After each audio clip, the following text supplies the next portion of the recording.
Bonjour à tous, vous êtes sur la Web TV d'Aminata 24. Merci de nous prendre en cours. Aujourd'hui, nous allons parler d'un thème qui touche à la société. Un thème qu'on retrouve un peu dans nos mœurs. Un thème qui développe de l'hypocrisie. L'hypocrisie en milieu professionnel. Et aujourd'hui, pour développer ce thème, nous allons recevoir une dame qui s'y connaît quand même en la matière et qui a des expériences même à nous partager. Bonjour madame. Bonsoir Karine. Vous pouvez vous présenter? Oui. Bonsoir chers amis internautes, je suis Choucha, apprêtez-vous parce que ça va décoller. Ok. Merci de nous rejoindre, merci de partager notre... Je t'en prie. Merci Karine à toi de m'avoir invité sur ce plateau chaleureux, impeccable. Merci. Et nous allons développer un thème qui touche à toutes les couches sociales Exactement.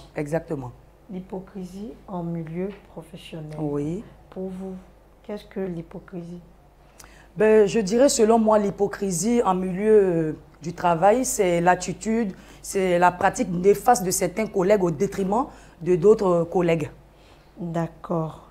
Et selon vous, oui, serait-il judicieux d'être hypocrite vis-à-vis de son collaborateur et vis-à-vis de son patron? Je dirais que non, parce que l'hypocrisie, même dans nos livres, dans les livres religieux, c'est dit que le Seigneur, même Dieu l'universel, était contre. Parce que moi, dans ma religion, le Coran, on parle de munafika.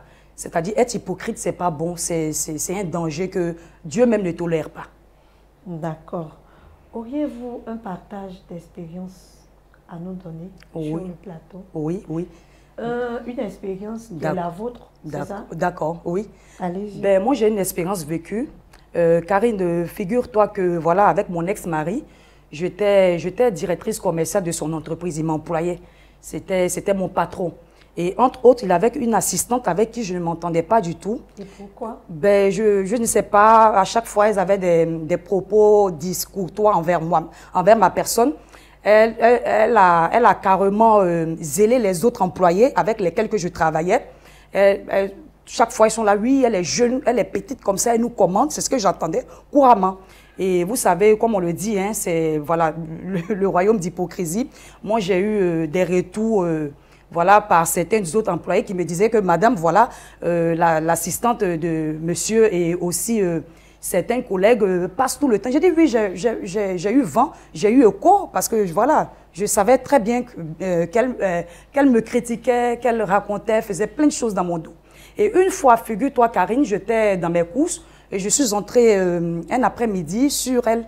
Et quand je suis arrivée, je vois mon extrait de naissance sur la table. Je suis étonnée. Mon extrait de naissance avec tous mes renseignements. J'étais tellement surprise, j'étais écœurée, j'étais dépassée. Je lui ai même dit, mais qu'est-ce que tu fais avec mon extrait de naissance? À ce que je sache, tu n'es pas chef du personnel. Et ça, c'est un document privé parce que je suis la femme en ce temps, je suis la femme du patron. Et qu'est-ce que vous faites ça? Et c'est là que j'ai commencé maintenant à lui dire que je savais tout ce qu'elle machinait dans mon dos avec les autres personnels. Et vous savez, vu que j'étais le ministre de l'Intérieur à l'époque, j'étais avec mon ex-mari, je lui ai expliqué à la maison entre quatre murs de ce que je vivais, de ce que je souffrais véritablement dans l'entreprise. Et vu que c'était mon ex-mari, il a convoqué une réunion en urgence et il leur a dit que oui, vous le voulez ou pas, Madame Aïcha reste, Madame Choucha, elle reste mon épouse, donc vous n'avez qu'à vous aligner. Puis, vu bien qu'elle soit jeune femme, tout, c'est pas vos histoires parce que moi je vous paye, vous n'avez pas à vous le mêler de nos affaires privées et autres. Voilà. Donc voilà, c'est pour vous dire que vraiment c'est un mal nécessaire. On doit en parler pour que vraiment chacun prenne sa place dans la société. D'accord. En tant qu'épouse, d'accord, vous n'avez pas à juger bon ou maladroit de travailler avec votre époux. Karine, je te vois venir. Mais Karine, tu sais, ce sont des opportunités qui se sont ouvertes à moi. Voilà, je suis rentrée vite dans la vie active grâce à mon ex-époux. Et voilà, il m'a dit, viens, tu vas y apprendre, puisque j'apprenais tout sur le tas. Et il m'a dit, viens, tu vas mettre ton talent en exergue dans mon entreprise. Donc moi, je vois que ce n'était pas un souci, mais c'était plutôt le problème des employés. Voilà, c'était le problème des employés. Sinon, avec lui, c'était le travail, c'était normal. Je lui rendais des comptes vu que c'était mon ex-patron. Mais j'ai eu toutes sortes de soucis en entreprise, voilà. Mais étant donné que D'accord. le patron est votre époux, Mon ex-époux, oui. votre, En ce pour temps, moi, oui, votre oui. ex-époux, Oui. quelle était l'attitude bonne, ou je dirais même religieuse, que D'accord. vous adoptiez en sa présence Oui. et en la présence du personnel? Bon. Ça ne vous gênait pas aussi de lui parler en tant que patron, D'accord. sachant bien qu'il est votre époux à la maison? D'accord. Et puis, est-ce que vous rentriez aussi dans les commérages?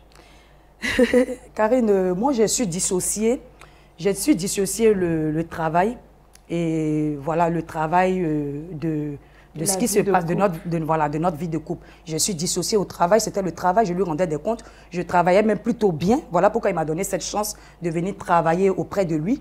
Et avec les autres, j'étais courtoise. J'étais courtoise. Avec ceux qui étaient dans mon département, c'était cool and calme. Tout se passait très bien. Par contre, il y a certains qui venaient me rapporter tout ce qui se disait, mais je leur disais comme ça que non, je n'en ai pas besoin, tout et tout. Il faut qu'on travaille pour l'avancement de l'entreprise parce que, voilà, lui, il gérait ma maison, il gérait le travail. Donc, mon but premier, c'était que la société avance pour que je puisse moi-même être épanouie et aussi avec ma petite famille, voilà. Donc, c'était un travail, c'était normal, c'était tout à fait normal. D'accord. Et que pensez-vous de ces collaborateurs qui sont tout le temps en train d'écouter aux portes, tout le temps en train de faire des points méchants, je dirais, au patron, pour se faire aimer du patron? Ben, c'est ce qu'on dit, c'est ce qu'on déplore déjà en entreprise. Il y a certains qui viennent casser le sucre sur le dos de leurs amis pour pouvoir avoir plus de gratification, pour pouvoir avoir des augmentations des salaires, tout en salissant les autres. Et moi, j'ai trouvé ça dommage. Et je décriais même certains comportements dont j'en avais horreur, voilà. Et même, si vous me permettez, j'ai même une jeune sœur aussi qui travaille dans une boîte de la place qui est victime de ce complot-là, de ce royaume hypocrite, à qui je donne des conseils vu que, voilà, je suis moi-même passée par là, oui. D'accord. Merci. On va passer à la pause. Merci. Du moins à l'instant pub. D'accord. Et on va revenir pour continuer notre sujet. Merci. À tout à l'heure.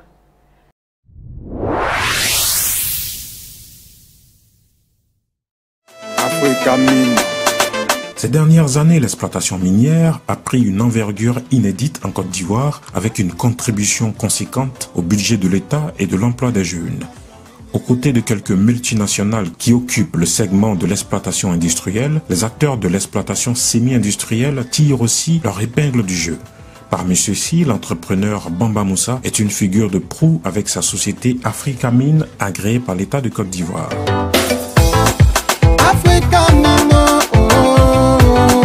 Exploitation minière. L'or, notre métier, notre passion.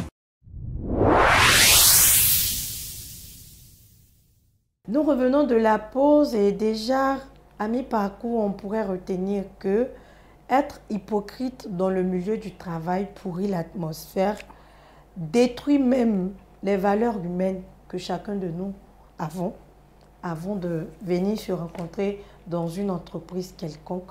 Et de ce pas, nous allons continuer dans ce sens avec Madame Choucha que nous recevons.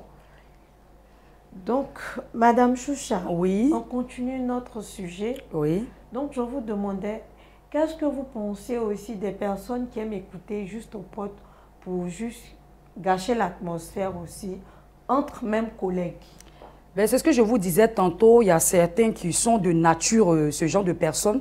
Il y en a d'autres aussi pour se faire plaire, ils sont dans des factions de... voilà, ceux-là s'entendent, ceux-là ne s'entendent pas. Ce sont les traits d'union entre les deux parties. Donc, voilà, c'est pourrissant, c'est aberrant, c'est la totale. Donc, il faudrait que ces gens de personnes-là qui vivent de cela doivent se ressaisir pour l'avancement de l'entreprise à laquelle, voilà, ils sont employés. Voilà. Et qu'est-ce que vous pensez aussi des patrons qui écoutent tout et qui ne font jamais de tri et même qui ne se remettent pas eux-mêmes en cause pour savoir que quelque part, ah, c'est mon employé, mais j'ai gaffé? Ben, moi, c'est désolant aussi, ouais, comme je l'ai dit un peu plus haut. C'est désolant parce qu'il y a des patrons pour mieux régner, ils divisent. C'est-à-dire qu'il faut appeler tel, il faut appeler Paul, il faut appeler A, il faut appeler Z pour que, voilà, lui, il est tranquille, il s'est dit qu'il maîtrise mieux sa société quand il sait tout ce qui se passe, les bruits de couloir, les bruits de boîte, mais moi, j'ai dit que tu n'en as rien à faire. Aujourd'hui, par la grâce de Dieu, moi, je suis une chef d'entreprise, mais je t'ai dit, pour l'avancement de ma société, je n'écoute personne. Du tout. Moi, je te scinde, je te qualifie par ton travail, par ton rendement. Et je te remercie si c'est bon. Voilà, si besoin c'est faire sentir que c'est bon, le travail est impeccable. Là, je te fais voilà, une augmentation, c'est ce que je fais. Mais pour l'avancement, les patrons doivent arrêter. Voilà, ils doivent arrêter ce genre de choses, appeler tel employé pour entendre ce qu'il veut entendre. C'est comme ça, parce que eux, c'est leur travail. Mais vous, en tant que chef d'entreprise, oui. Vous avez forcément un employé préféré, je ne me trompe pas.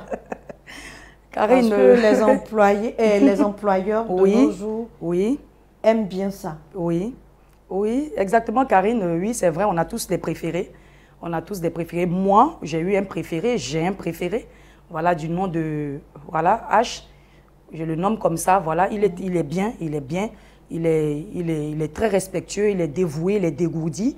À tout moment, quand je sors la tête, il est toujours là, il est présent à mon domicile. Il fait même des tâches, il participe aux tâches de la maison, le jardinage et autres, et qu'on sort.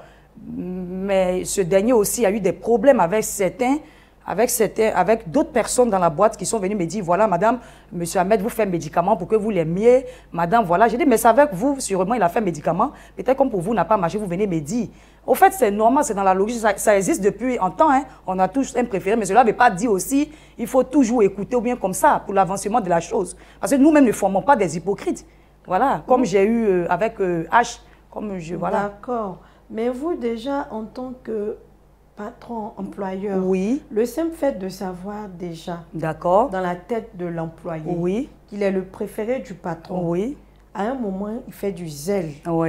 Il se foutrait même de son collaborateur exactement. qui, à la base, est même chose avec lui, comme on le dirait, terre à terre.